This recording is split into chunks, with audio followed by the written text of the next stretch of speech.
Hello everyone, welcome to ISPC centre. This is Prashant Kumar. Friends, आज के इस वीडियो में मैं आप लोगों के साथ 69वीं बीपीएससी मुख्य परीक्षा की जीएस पेपर 2 के प्रश्न पत्रों को मैं डिस्कस करूंगा। जैसा कि आप सभी जानते हैं कि अभी बीपीएससी के द्वारा 69वीं बीपीएससी मुख्य परीक्षा संपादित की जा रही है, जिसके तहत आज जीएस पेपर 2 यानी कि सामान्य अध्ययन प्रश्न पत्र 2 की परीक्षा संपन्न हुई है। तो आइए सामान्य अध्ययन प्रश्न पत्र 2 के तहत किस प्रकार के प्रश्न पूछे गए और 68वीं बीपीएससी की तुलना में इस बार के प्रश्न का लेवल किस प्रकार का रहा है, इसके बारे में डिस्कस करेंगे। और हमने जो 69वीं बीपीएससी मुख्य परीक्षा का जो नोट्स हमने प्रोवाइड कराया था, उसकी क्या यहाँ पे परफॉर्मेंस रहा है, उसके बारे में भी डिस्कस करेंगे। तो यह एक एनालिटिक वीडियो होगा जिसमें 68वीं 69वीं का एक विश्लेषण के बारे में समग्र विश्लेषण किया जाएगा कि प्रश्न का स्टैंडर्ड बदलते समय के अनुरूप बीपीएससी अपने प्रश्नों में किस प्रकार से बदलाव ला रहा है, उसके प्रश्नों की लेवल में किस प्रकार से चेंजेस देखने को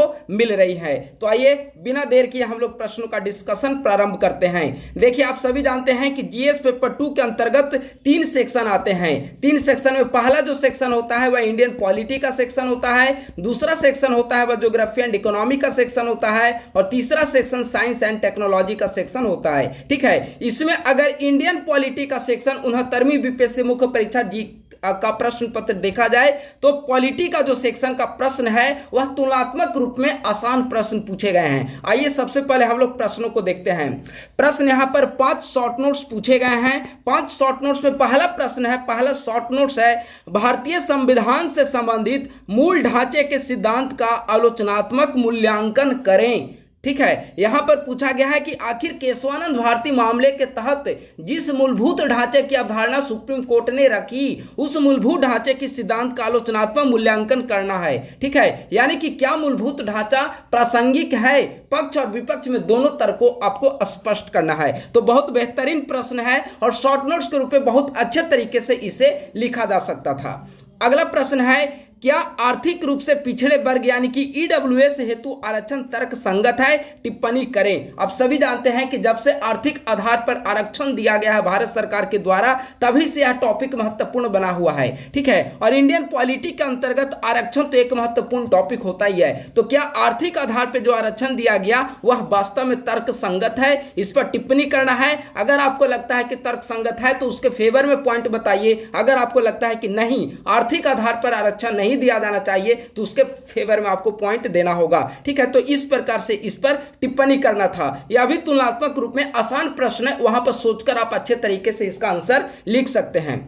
अगला प्रश्न तो और आसान प्रश्न है। अगला प्रश्न पूछा गया है, भारतीय संविधान की संशोधन प्रक्रिया का आलोचनात्मक वर्णन करें। यानी कि संविधान के तहत आर्टिकल 368 में जो संविधान संशोधन की प्रक्रिया का वर्णन किया गया है, उसका आलोचनात्मक वर्णन करना है। यानी कि अब संशोधन की जो 3 प्रकार के संविधान संशोधन की चर्चा है, उसे वहां पे आप डिफाइन करना है। उसके बाद बताइए कि उसमें क्या क्या कमियां हैं। जैसे राज्यों को कोई अधिकार नहीं दिया गया है, इसे आपको बताना है वहां पर। और जो विशेष बहुमत और राज्यों की सहमति वाले जो संशोधन प्रावधान होते हैं, उनमें राज्य कितने दिन के अंदर सहमति प्रदान करेगा, इसके बारे में कोई स्पष्ट तिथि का उल्लेख नहीं किया गया है, समय सीमा का उल्लेख नहीं किया गया है। तो ये सभी आलोचनात्मक टिप्पणी में ही आएंगे। तो यह भी आसान प्रश्न है। पॉलिटी में देखा जाए तो शॉर्ट नोट्स में कहीं कोई दिक्कत महसूस नहीं हो रही है। अभी हमने 3 डिस्कस किया, तीनों प्रश्न जो है तुलनात्मक रूप में आसान शॉर्ट नोट्स हैं। अगला, और शॉर्ट नोट्स ऐसा होता है कि अगर 8 नंबर के शॉर्ट नोट्स पूछे गए हैं और अगर अच्छे तरीके से आप टू द पॉइंट आंसर लिखते हैं, क्योंकि एक पेज में आपको आंसर लिखना ही है, और उसमें भी अगर टू द पॉइंट आंसर लिखते हैं तो काफी बेहतर मार्क्स मिलने की पॉसिबिलिटी आपकी बढ़ जाती है। अगला है, बताइए कि किस प्रकार भारतीय संविधान की प्रस्तावना संविधान के उद्देश्यों की कार्य योजना प्रस्तुत करती है। यह भी आसान प्रश्न है। यानी कि किस प्रकार से प्रस्तावना के तहत संविधान के उद्देश्यों का उल्लेखित किया गया है। अब प्रस्तावना के तहत वैसे सारे प्रावधान को बताइए जो संविधान की मूलभूत विशेषता को परिलक्षित करती है। समाजवाद है, पंथ निरपेक्ष है, सामाजिक आर्थिक राजनीतिक न्याय है, स्वतंत्रता है, समानता है, बंधुत्व है। ये सारे हमारे भारतीय संविधान का उद्देश्य है। और इस उद्देश्यों को किस प्रकार से प्रस्तावना वर्णन करती है, प्रस्तावना डिफाइन करती है, उसे आपको डिफाइन यहां पर लिखना है। तो यह भी आसान प्रश्न है। अगला, जाति जनगणना किस प्रकार से बिहार की राजनीति को प्रभावित करेगी, इसका वर्णन कीजिए। जातिगत जनगणना पर हमने 2 मॉडल आंसर को यूट्यूब चैनल पर डिस्कस किया है। 69वीं बीपीएससी का जब नोट्स हमने सेल किया तो उसमें भी जातिगत जनगणना को हमने प्रमुखता से जगह दिया है। तो इसके अलावा भी हमने प्रस्तावना को टॉपिक को भी कवर किया था। तो इंडियन पॉलिटी देखेंगे, जातिगत जनगणना विगत 2-3 वर्षों से बिहार में एक महत्वपूर्ण मुद्दा, राजनीतिक विमर्श का केंद्र बना हुआ है और बिहार सरकार के द्वारा जाति आधारित जनगणना कराया गया। केंद्रीय स्तर पर मांग उठ रही है जोर शोर से कि जाति आधारित जनगणना कराई जाए। विभिन्न राजनीतिक दलों के द्वारा 2024 लोकसभा के दौरान अपने घोषणा पत्र में इसे लागू करने की बात कही जा रही है। तो इन सभी परिप्रेक्ष्य में अगर देखा जाए तो जाति आधारित गणना से प्रश्न तो बनना ही था और यहां पर पूछ लिया है कि जाति जनगणना जो बिहार सरकार के द्वारा किया गया वह बिहार की राजनीति को किस प्रकार से प्रभावित करेगी, इसका वर्णन करिए। ठीक है, तो यह भी महत्वपूर्ण प्रश्न था। तो शॉर्ट नोट्स जो इंडियन पॉलिटी में पूछा गया है बहुत आसान है और आराम से इन सारे प्रश्नों का जवाब काफी बेहतर तरीके से दिया जा सकता था। डिफिकल्टी नाम की कोई चीज यहां पर स्पष्ट नहीं दिख रही है।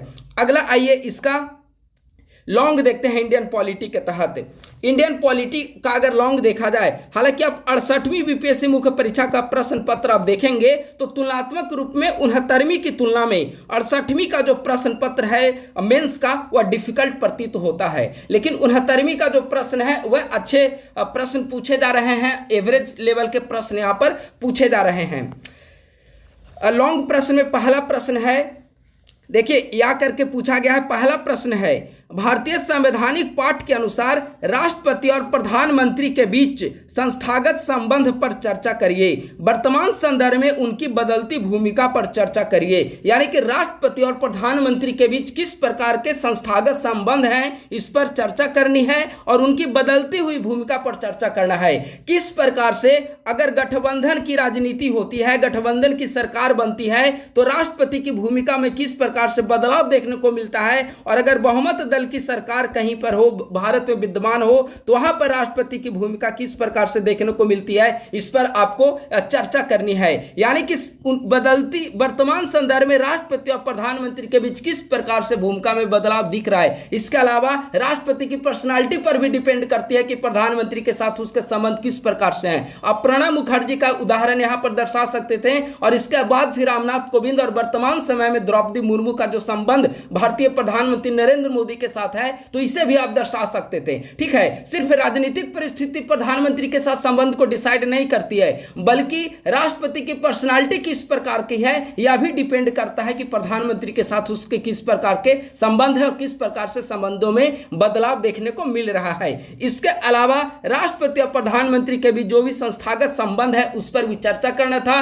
विभिन्न संवैधानिक अनुच्छेदों को यहां पर आप लिख सकते थे, उसके आधार पर आप इसका आंसर लिखें तो काफी बेहतर मार्क्स आएंगे और काफी अच्छा प्रश्न यहां पर पूछा गया है।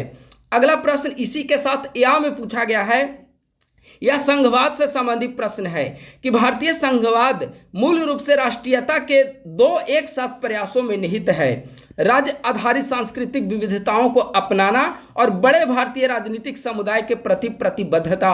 उपरोक्त कथन के संदर्भ में संघवाद के भारतीय मॉडल की प्रकृति का आलोचनात्मक परीक्षण करें। यानी कि संघवाद का जो भारतीय मॉडल है, संघवाद का भारतीय मॉडल किस पर आधारित है। देखिए, भारत में जो संघवादी अवधारणा है वह कहीं ना कहीं कनाडाई मॉडल पर आधारित है और इसमें भी कुछ ऐसे अलग से विशेषता जोड़कर उसे भारतीय मॉडल का स्वरूप प्रदान किया गया है। तो संघवाद का जो भारतीय मॉडल है ऊपर 2 विशेषता बताया गया है, उसके संदर्भ में इस कथन को समझाना था। यानी कि संघवाद से संबंधित प्रश्न था।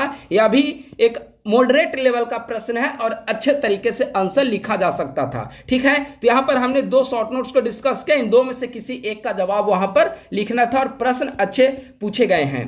अगला आइए एक और पॉलिटी का प्रश्न, चूंकि 3 प्रश्न वहां पर लिखने होते हैं शॉर्ट नोट्स के साथ मिलाकर। ठीक है, अगला है बिहार में गठबंधन की राजनीति के मूल सिद्धांतों को विशेषतः राष्ट्रीय हितों की पूर्ति के दृष्टिकोण से विवेचित एवं विश्लेषित करें। आप सभी जानते हैं कि वर्तमान समय में केंद्रीय स्तर पर एक गठबंधन का निर्माण हुआ है, ठीक है। तो उसकी जो नींव रखी गई थी वह बिहार से उसकी नींव कहीं ना कहीं जुड़ी हुई है और बिहार के मुख्यमंत्री ने उसमें काफी महत्वपूर्ण भूमिका का निर्वहन किया है। तो प्रश्न का संदर्भ भी समझिए इसी से जुड़ा हुआ है।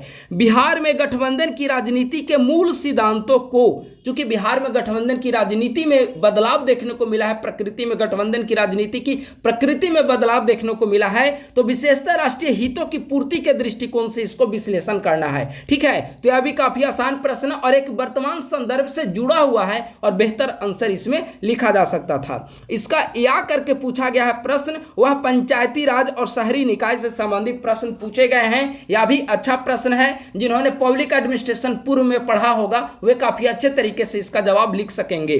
स्थानीय शासन एवं उसकी कार्य पद्धति को पंचायती राज तथा शहरी संस्थाओं के सशक्तिकरण के दृष्टिकोण से बिहार में धरातलीय स्तर से उदाहरणों के साथ स्पष्ट तथा मूल्यांकित करिए। यानी कि पीआरआई पंचायती राज इंस्टीट्यूशन है, इसके अलावा शहरी निकाय जो हैं, इन दोनों की बिहार में स्थिति, बिहार में क्या धरातल पर इसकी स्थिति है, इसको स्पष्ट करना है, मूल्यांकन करना है विभिन्न एग्जाम्पल के जरिए। तो यह भी काफी बढ़िया है। पंचायती राज की स्थिति आप सभी जानते हैं, 73वां संशोधन, 74वें संशोधन, आप सारे प्रावधान आप सभी जानते होंगे कि किस प्रकार से आर्टिकल 243 से में पंचायती राज और उसकी शहरी निकाय का वर्णन किया गया है विभिन्न इसके क्लाउज के अंतर्गत। तो उसे यहाँ पर डिफाइन करना था बिहार में क्या उसकी धरातलीय स्थिति है, ठीक है। तो कुल मिलाकर इंडियन पॉलिटी का जो यहाँ पर प्रश्न है काफी अच्छे लेवल के प्रश्न पूछे गए हैं। कल हमने जीएस पेपर 1 का भी डिस्कस किया तो काफी बेहतर प्रश्न पूछे गए हैं, ठीक है। और इंडियन पॉलिटी भी अच्छा प्रश्न पूछा गया है। अब आइए जीएस पेपर 2 सेक्शन 2 के अंतर्गत जो कि ज्योग्राफी एंड इकोनॉमी का सेक्शन है, यहां पर भी प्रश्न अच्छे अच्छे पूछे गए हैं, उसे देखिए डिस्कस करते हैं। पहला है भारतीय मानसून तंत्र की क्रियाविधि एवं विशेषता का विश्लेषण करें। यानी कि भारतीय मानसून की क्रियाविधि और विशेषता, भारतीय मानसून की क्या क्या विशेषताएं हैं उसको यहां पर डिफाइन करना है। तो शॉर्ट नोट्स में 8 अंक के प्रश्न पूछे गए हैं, तो भारतीय मानसून की विशेषता तो 8 अंक के प्रश्न में लिखा ही जा सकता है, बहुत बढ़िया प्रश्न है। अगला, भारत में ऊर्जा के क्या स्रोत हैं। देखिए यह साइंस एंड टेक में भी आपने पढ़ा होगा, एनर्जी टॉपिक। क्या ये घरेलू मांग की पूर्ति के लिए पर्याप्त हैं? भारत के लिए संभावित वैकल्पिक ऊर्जा के स्रोत क्या हैं? समीक्षात्मक विवरण प्रस्तुत करिए। यानी कि आपको बताना है सबसे पहले कि भारत में ऊर्जा के स्रोत क्या क्या हैं, नवीकरणीय ऊर्जा के स्रोत भारत में क्या है, गैर नवीकरणीय ऊर्जा के स्रोत भारत में क्या है, और क्या ये दोनों स्रोत जो अवेलेबल हैं, जीवाश्म ईंधन के स्रोत और जो भी स्रोत हैं वे घरेलू मांग की पूर्ति के लिए पर्याप्त हैं। आपको डेटा यहां पर दर्शाना होगा कि वर्तमान समय में कितना एनर्जी का, ऊर्जा का उत्पादन किया जा रहा है और वर्तमान समय में ऊर्जा की कितनी मांग है, ठीक है। इन दोनों के बीच गैप कितना है और हाल के दिनों में इन गैपों में किस प्रकार से कमी आई है, कमी देखने को मिली है। भारत के लिए संभावित वैकल्पिक ऊर्जा के स्रोत को बताना है। सौर ऊर्जा है, जल ऊर्जा है, अन्य कई सारे ऊर्जा हैं जो वैकल्पिक ऊर्जा के स्रोत हैं और इसका समीक्षात्मक विवरण प्रस्तुत करना है। क्या संभावनाएं हैं, क्या इसका आलोचनात्मक पक्ष जाएंगे, ठीक है। तो यह भी काफी अच्छा प्रश्न है। 8 अंक का अच्छा उत्तर लिखा जा सकता था, हालांकि यह लॉन्ग लिखना होता तो और बेहतर तरीके से लिखा जा सकता है, क्योंकि शॉर्ट नोट्स में आपको समय की कमी होती है, 4 से 5 मिनट में आपको लिखना होता है। तो सारे यहाँ पर 4 सेक्शन, 3 सेक्शन में प्रश्न पूछा गया तो उसको डिफाइन करना थोड़ा सा चैलेंजिंग था, लेकिन बेहतर प्रश्न पूछा गया है। अगला प्रश्न जो कि हमने नोट्स में भी प्रोवाइड कराया था और बहुत बढ़िया प्रश्न है, भारत में पर्यटन उद्योग की स्थिति की विवेचना कीजिए तथा देश में इसके भविष्य का विश्लेषण करें। हाल ही में बिहार सरकार के द्वारा भी पर्यटन नीति जारी की गई है, आप लोग इसे भी ध्यान रखेंगे, ठीक है। भारत में पर्यटन उद्योग की स्थिति की विवेचना करना है। कोविड के दौरान किस प्रकार से पर्यटन उद्योग की स्थिति बदहाल हो गई थी और फिर से कोविड के बाद पर्यटन उद्योग एक और फिर से अपने चरम सीमा पर पहुंचने को है, ठीक है। तो उसकी स्थिति का विवेचन करना है। इसमें आप डेटा को बता सकते हैं कि कितने पर्यटक जो है वह भारत में आते हैं, विभिन्न क्षेत्रों में पर्यटन करने के लिए आते हैं और पर्यटन से किस प्रकार से भारत को इनकम, आय का स्रोत किस प्रकार से पर्यटन बनता जा रहा है और देश में आने वाले समय में इसकी क्या संभावनाएं हैं, क्या भविष्य में इसकी संभावनाएं हैं, अपॉर्चुनिटीज इस क्षेत्र में विद्यमान हैं, इसका विश्लेषण करना था। तो काफी अच्छा इसमें लिखा जा सकता था। अगला, बिहार में अनुसूचित जाति एवं अनुसूचित जनजाति जनसंख्या के वितरण का वर्णन कीजिए तथा इसकी सामाजिक आर्थिक दशाओं के स्तरों पर टिप्पणी करें। यह भी प्रश्न बहुत बढ़िया है। हालांकि इस प्रकार के प्रश्न पूछे जाएंगे, शायद ही कोई अभ्यर्थी इसके लिए तैयार होंगे, लेकिन प्रश्न अगर पढ़ेंगे अच्छे तरीके से तो आप वहां पर शॉर्ट नोट्स में है तो आप लिख सकते हैं कुछ ना कुछ। प्रश्न है कि बिहार में एससी एवं एसटी जनसंख्या के वितरण का वर्णन कीजिए तथा इनकी सामाजिक आर्थिक दशाओं के स्तरों पर टिप्पणी करिए। चूंकि हाल ही में आंकड़ा जारी की गई है बिहार सरकार के द्वारा, जाति आधारित गणना का जो आर्थिक पक्ष का आंकड़ा है उसे जारी किया गया है, और आंकड़ों पर अगर आपकी पैनी नजर होगी समसामयिक घटनाओं के अंतर्गत तो इस प्रश्न का उत्तर काफी अच्छे तरीके से आप लोग लिख पाएंगे। ठीक है, तो यह प्रश्न करंट स्थिति से जोड़कर पूछा गया है और बहुत बेहतरीन प्रश्न है। चूंकि जाति आधारित जनगणना की रिपोर्ट जारी किए गए तो एक सिविल सर्वेंट जो भावी सिविल सेवक हैं तो उनसे तो उम्मीद की जा रही है कि आप इसके लिए तैयार रहें और इससे अवेयर हों। ठीक है, अगला, भारत को प्रमुख भौतिक विभागों में विभाजित कीजिए तथा उस प्रदेश का वर्णन कीजिए जिसमें बिहार राज्य की भूमि सम्मिलित हो। यानी कि भारत के जितने भौतिक प्रभागों में बांटा जा सकता है उसे आपको यहाँ पर बांटना है और डिफाइन करना है। जिस कैटेगरी में बिहार को रखेंगे उसकी क्या विशेषता होगी, किस प्रकार से वहाँ प्राकृतिक संसाधन मिलेंगे, कौन से वहाँ पर खनिज मिलेंगे, ठीक है, उसका क्या नकारात्मक पक्ष होगा, इन सभी मुद्दों को डिफाइन करना होगा। तो यह भी अच्छा प्रश्न पूछा गया। चूंकि शॉर्ट नोट से संबंधित प्रश्न है तो अब कोर ज्योग्राफी का जो सेक्शन प्रश्न है वहां से भी पूछे जा रहे हैं, जैसे मानसून वगैरह पूछ लिया गया है। ठीक है, और ये सारे टॉपिक प्राकृतिक संसाधन, खनिज, भौतिक भूगोल, ये सब तो पूछा ही जाएगा। तो यह शॉर्ट नोट्स भी काफी अच्छा पूछा गया है, यहां से भी प्रश्न किया जा सकता था, दिक्कतें कम आएंगी। अब इसका लॉन्ग देखिए, लॉन्ग में क्या पूछा गया है। इसका लॉन्ग प्रश्न है, पहला, बिहार की जलवायु को प्रभावित करने वाले कारकों की व्याख्या करिए। ये तो आप पॉलिटी में पढ़ते ही हैं, ज्योग्राफी के अंतर्गत आप प्रीलिम्स के लिए भी पढ़ते होंगे। बिहार की जलवायु को प्रभावित करने वाले कौन कौन से कारक हैं। राज्य में कृषि जलवायु क्षेत्र को किस प्रकार से एवं कितने भागों में विभाजित किया गया है। यहाँ साल में कितने मौसम पाए जाते हैं, इन मौसमों के कृषि पर प्रभाव की विवेचना करिए। बताइए किस एंगल से आप इसको डिफिकल्ट प्रश्न की श्रेणी में रखेंगे। बिल्कुल आसान प्रश्न है। भारत को कितने कृषि जलवायु क्षेत्रों में डिफाइन किया गया है, 3 कृषि जलवायु क्षेत्र में बांटा गया है, लेकिन एक को 2 अन्य कैटेगरी में डिवाइड किया गया है, तो टोटल 4 कृषि जलवायु क्षेत्र हैं। ठीक है, यहां पर कितने मौसम पाए जाते हैं और उन मौसम का कृषि पर क्या प्रभाव है इसे बताना है। तो कैसे आप इसका आंसर नहीं लिख पाएंगे। बिल्कुल आसान प्रश्न और काफी अच्छे तरीके से लिखा जा सकता है। यानी कि अब बीपीएससी यह चाहता है कि बिहार के बारे में आप अधिक से अधिक नॉलेज को गेन करें, चाहे वह पॉलिटी का हो, करंट में स्थिति जो भी चल रही हो, ज्योग्राफी का सेक्शन हो, इकोनॉमी का सेक्शन हो, हर एक में आप current oriented, Bihar special oriented बनिए। ठीक है, तो यह भी बढ़िया प्रश्न पूछा गया है। इसका या में करके प्रश्न पूछा गया है, वह थोड़ा सा डिफिकल्ट है। भारत में जनसंख्या निदेशालय के द्वारा शहरों का वर्गीकरण किस प्रकार से किया गया है। विभिन्न प्रकार से वर्गीकृत शहरों की 2011 की जनगणना के अनुसार कुल आबादी एवं उनकी वृद्धि दर पर प्रकाश डालिए। 2011 की जनगणना के अनुसार बिहार की जनसंख्या का विवेचन करिए एवं राज्य में कार्यशील जनसंख्या की प्रवृत्ति पर भी प्रकाश डालिए। इसकी तुलना में ऊपर का जो प्रश्न है वह आसान है और काफी अच्छा लिखा जा सकता है। अगर आप इसे पढ़कर गए हों तो आप इसे भी अच्छे तरीके से लिख सकते हैं। स्पेशली जिनका ज्योग्राफी ऑप्शनल होगा वे पूर्व में शहरीकरण जैसे टॉपिक को पढ़ चुके होते हैं, तो उनके लिए थोड़ा सा यह आसान है।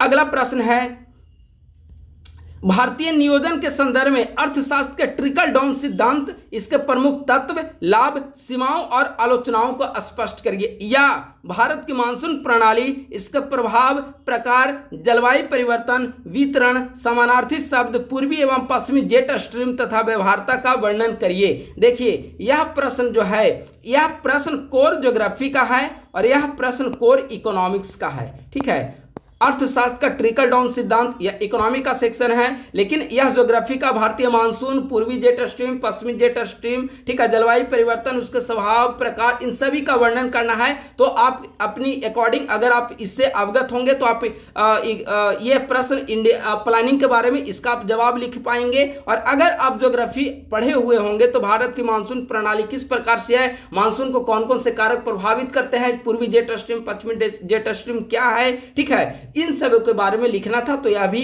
अच्छा प्रश्न पूछा गया है। ठीक है, तो इस प्रकार से ज्योग्राफी इकोनॉमिक्स का भी सेशन समाप्त हुआ।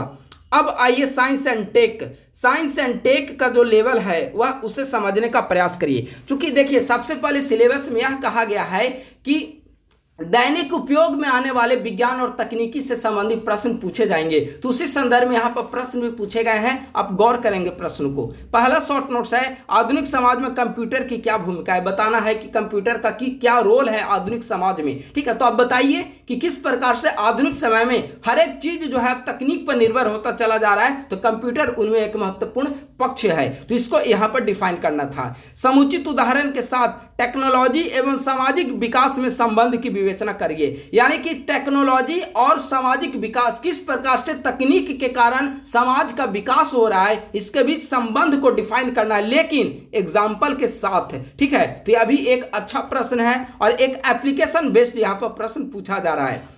अगला प्रश्न, बिहार में औद्योगिक विकास में साइंस एंड टेक्नोलॉजी की भूमिका का वर्णन करें, यानी कि बिहार की इकोनॉमिक डेवलपमेंट में साइंस एंड टेक किस प्रकार से महत्वपूर्ण भूमिका निभा सकता है, इसको बताना है। तो यह भी एक आसान प्रश्न है।